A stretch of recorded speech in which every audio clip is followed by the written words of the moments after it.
अपने खेत में खेती कर रहा था, तभी एक महात्मा उसके खेत में आ गए और महात्मा आके बोले, भाई हमको कुछ भोजन प्रसाद पवाओ। किसान बोला, अरे महात्मा आए भैया, इनको प्रणाम करो। किसान ने उनको प्रणाम किया, प्रणाम करके महाराज उनको भोजन प्रसाद पवाया और कहा, महात्मा जी आप आए हैं, मुझे कोई गुरु मंत्र दे जाओ।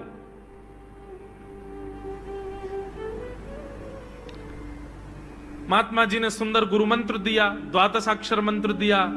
बोले ये तो बहुत कठिन है, इतना कठिन नहीं, सरल सा दो। अष्टाक्षर मंत्र दे दिया। बोले ये भी कठिन है, कोई और सरल दे दो। महात्मा बोले कुछ नहीं, तुम इतना कृष्ण चंद्र बोल दिया करो बस।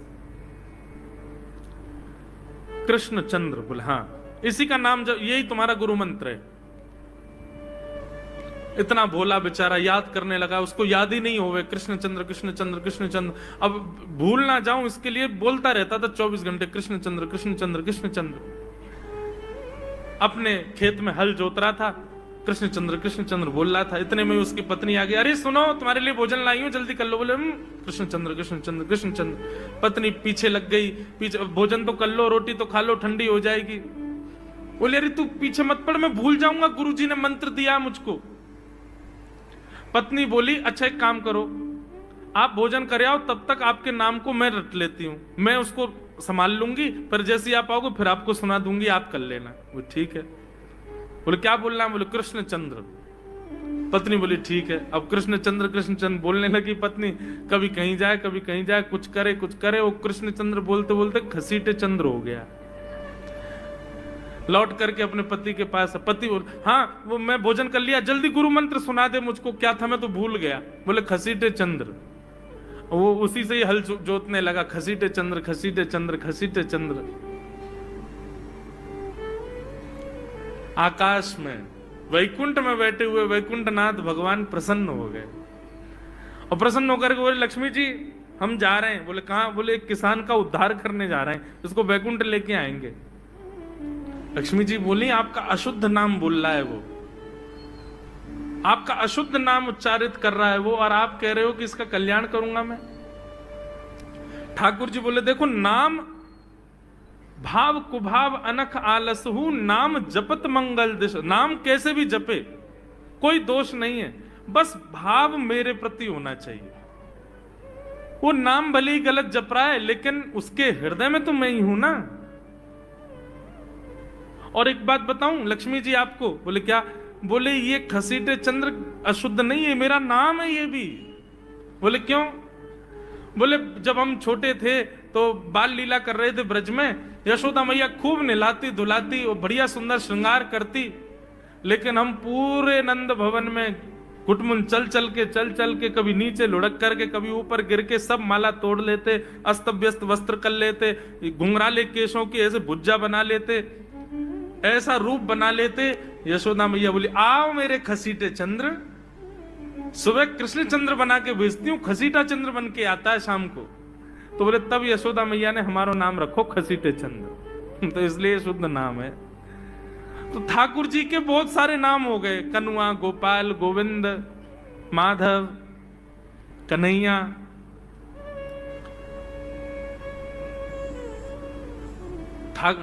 यशोदा जी का प्रिय नाम है कन्हैया। मैया लाल जी को इसी नाम से पुकारती है। ठाकुर जी अब धीरे धीरे 3.5 वर्ष के हो गए, और जैसे ही 3.5 वर्ष के भय महाराज, मानो जैसे उनके शरीर में स्प्रिंग एक्टिवेट हो गई हो। इतना ऊधम मचाते हैं, इतना ऊधम मचाते हैं, पूरी गोकुल की नाक में दम कर रखा ठाकुर जी ने। यशोदा मैया ने लाल जी को नूपुर पहना रखे। सवेरे जैसे ही ठाकुर जी उठते हैं, नूपुरों की आवाज आती है तो यशोदा मैया तुरंत रसोई घर से दौड़ के जाती है लाला के पास। लेकिन ठाकुर जी इतने चतुर हैं, यमुना तट पर जाते हैं और नूपुरों में बालू भर लाते हैं कि कल नूपुर आवाज नहीं करेंगे, सुबह उठ के हम घर से भाग जाएंगे कहीं और, मैया को पता ही ना चलेगी। ऐसा उदम मचा में श्री सुखदेव जी वर्णन कर रहे हैं, श्रृंग्यग्निडम स्टेशि जल द्विजकंटकेभ्य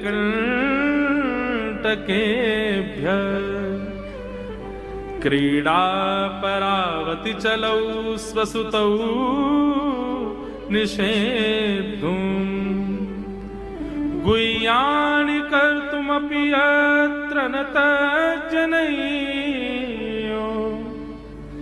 गुह्यान् सेकात आपतुरलं मनसो नवस्थान। सुखदेव जी वर्णन कर रहे हैं, राजन अब ठाकुर जी वो लीला कर रहे हैं जिस लीला पर देवताओं को भी विश्वास नहीं हो रहा है। ऐसी लीला ठाकुर जी कर रहे हैं कि किसी को भरोसा ही नहीं हो रहा कि जगत नियंता जगदाधार ये कर सकता है। बोले ठाकुर जी क्या करते हैं? बोले ये मत पूछो क्या करते हैं, यूं कह रहे हैं क्या नहीं करते। जो माता पिता अपने बालकों को बहुत उद्यमी समझते हैं, बहुत बड़ी कृपा है ठाकुर जी की कि आपके घर ठाकुर जी जैसे उद्यमी बालक नहीं है। ऊधमों के सिरमौर हैं ठाकुर जी। कैसा ऊधम मचाते हैं? बोले श्रृंगी। नहा धो करके ठाकुर जी सवेरे तैयार होते हैं, सबसे पहले गैयाओं के पास जाते हैं। मैया कहवे लाला नहा धो के सबसे पहले गैयान को प्रणाम करवे जा, गैयान को स्पर्श कर फिर कछु करियो। ठाकुर जी गैयाओं को प्रणाम करने जाते हैं। जैसे ही देखते हैं कि कोई गैया बैठी है, सो ठाकुर जी कहें अरे अरे मैया या गैया को आलस आ गयो, या को आलस दूर कर दूं। सो बैठी हुई गैया के ठाकुर जी सींग पकड़ लेते हैं और सींग पकड़ करके अपनी ओर खींचते हैं। दूसरी तरफ से सींग बलराम जी पकड़ लेते हैं। अब ऐसे सींग पकड़ करके ऐसे ऐसे गैया के सींग हिलाते हैं। अब बैठी रहती गैया थोड़ी देर तो कोई बात नहीं, जैसे जोर जोर से हिलाना प्रारंभ करते हैं सोई गैया खड़ी हो जाती है। और जैसी गैया खड़ी होती ठाकुर जी लटक जाते हैं सींगों से। अब ठाकुर जी को तो बढ़िया झूला बन गया, गैया की सींगन पे झूल रहे हैं। थोड़ी देर तो गैया इधर से उधर ठाकुर जी को झुलाती रहती है, लेकिन थोड़ी देर बाद जैसे ही ठाकुर जी की पकड़ कमजोर होती है, गैया को पता चल जाए कि अब लाला गिरवे वार होए, तो गैया भी इतनी चतुर कि वो गोबर में ही जाके खड़ी हो गए। ठाकुर जी के इन्हें आगे कुछ चल मैं गोबर में है जाऊंगो। गैया के ना अब तो मैं यही खड़ी रहूंगी, तुम गोबर में ही गिरो। और सोई ठाकुर जी को हाथ छूट जा, मैया मैया बचाइयो, देख जे गैया मुंह को गोबर में फेंक रही है। अब मैया जब तक बचावे आवे तब तक तो लाल जी के हाथ छूट जाएं और ठाकुर जी गले गले तक गोबर के ढेर में जाके गिर जाएं।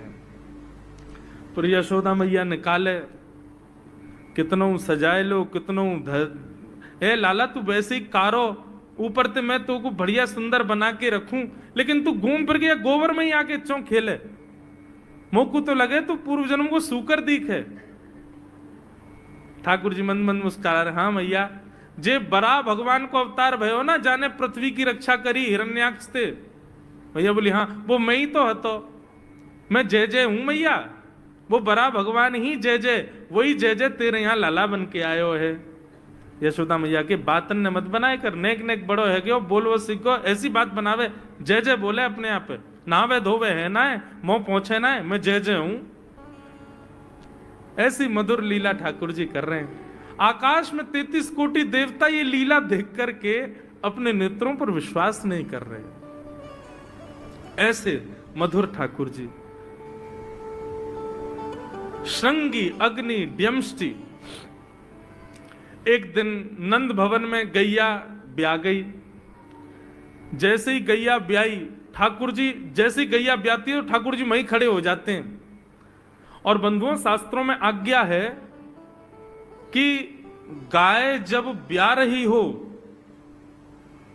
बछड़े को जन्म दे रही हो या बछिया को जन्म दे रही हो, उस समय गैया जो होती है वो दो मुखी हो जाती है। एक मुख तो सामने है, और जब जन्म देती है तो बछड़ा या बछिया उसका मुख जब बाहर आता है तो दो मुखी हो जाती है। ऐसी दो मुखी गैया की जब आप परिक्रमा करते हो तो पूरे ब्रह्मांड की परिक्रमा का फल प्राप्त होता है। तो ठाकुर जी का नियम है, नंद बाबा की उंगली पकड़ के खड़े रहे, जैसे ही गैया ब्यावे वारी हो तो वाकू सहलाते रहे, जैसे ही गैया ब्यावे वारी हो, जैसे ही बछड़ा बाहर आवे सोई ठाकुर जी वाकी परिक्रमा कर ले, परिक्रमा करके दंडवत प्रणाम करें, वाकू वाकी चरण रज को माथे से लगा में, और बछड़ा जन्म ले सो वाकू नवा में दुआ में वाकू अपने गरे से लगा में। एक दिन ठाकुर जी जोर जोर से रोने लगे। बछड़ा जैसे ही जन्म लियो बछड़ा ने, ठाकुर जी रोने लगे। नंद बाबा शांत करा में नहीं माने, बलराम जी ने शांत करायो नहीं माने। यशोदा मैया गोद में लेके बैठी, बोले लाला का भयो, तू रो क्यों रोए? बोले मैया मेरे संग बहुत बुरा भयो। यशोदा मैया बोली कहा भयो? बोले गैया के बछड़ा ने जन्म लियो। मैया बोली तो वाह बछड़ा को मैंने मुंह खोल को देखो वाह के सबरे दांत न करे आए। मेरे जन्म को 3 साल है गए, अभी तक 4 ही दांत न करे मैया। वो टूट जाए दमष्टि रो रहे हैं अपने दांतन को, मेरे दांत चौना न कर रहे सबरे। बाप बछड़ा के जन्म लेते सबरे दांत आ गए, मेरे दांत चौने ही आ रहे हैं। यशोदा मैया ऐसी मधुर बात सुनकर के लाल जी को हृदय से फिर झूठी झूठी कहती, मैया कहती लाला तू दूध ना पीवे ना, पूरे दिन मक्खन खावे, मक्खन चीकनो होवे, दांत न करे, चिकनो है कि सुई पेट में चलो जाए, तो दूध पिए कर। कबहू बढ़ेगी चोटी मैया मोरी, कबहू बढ़ेगी चोटी। कभी अपनी चोटी पकड़ के रोते मैया मेरी चोटी चौना भर रही। बलराम की चोटी देखो कैसी नागिन जैसी चोटी है वाकई, और मेरी चोटी कैसी है मैया, नेक सी पतरी सी। मैया बोल लाला तू दूध ना पीवे, दूध ते चोटी बढ़े। बलराम देखिए ऐसा जग भर के दूध पीवे। सो ठाकुर जी दूध को पात्र हाथ में ले में, अपनी चोटी खोल ले में, और फिर चोटी पकड़ करके दूध पी में, और दूध पीते पीते नापते रहे कितनी बड़ी भई की ना भई अभी। ऐसी मधुर लीला ठाकुर जी करते हैं। ऐसी लीलाएं हैं ठाकुर जी की कि उन लीलाओं को सुनकर के जो ज्ञान के मार्ग को नहीं समझ पाते, जो वैराग्य के मार्ग को नहीं समझ पाते, जो ज्ञान और वैराग्य से ठाकुर जी को प्राप्त नहीं कर पाते, वो इन लीलाओं से ठाकुर जी के हो ही जाएंगे। ऐसी लीला है। और क्या करते हैं ठाकुर जी? बोले द्विजकंटकेभ्य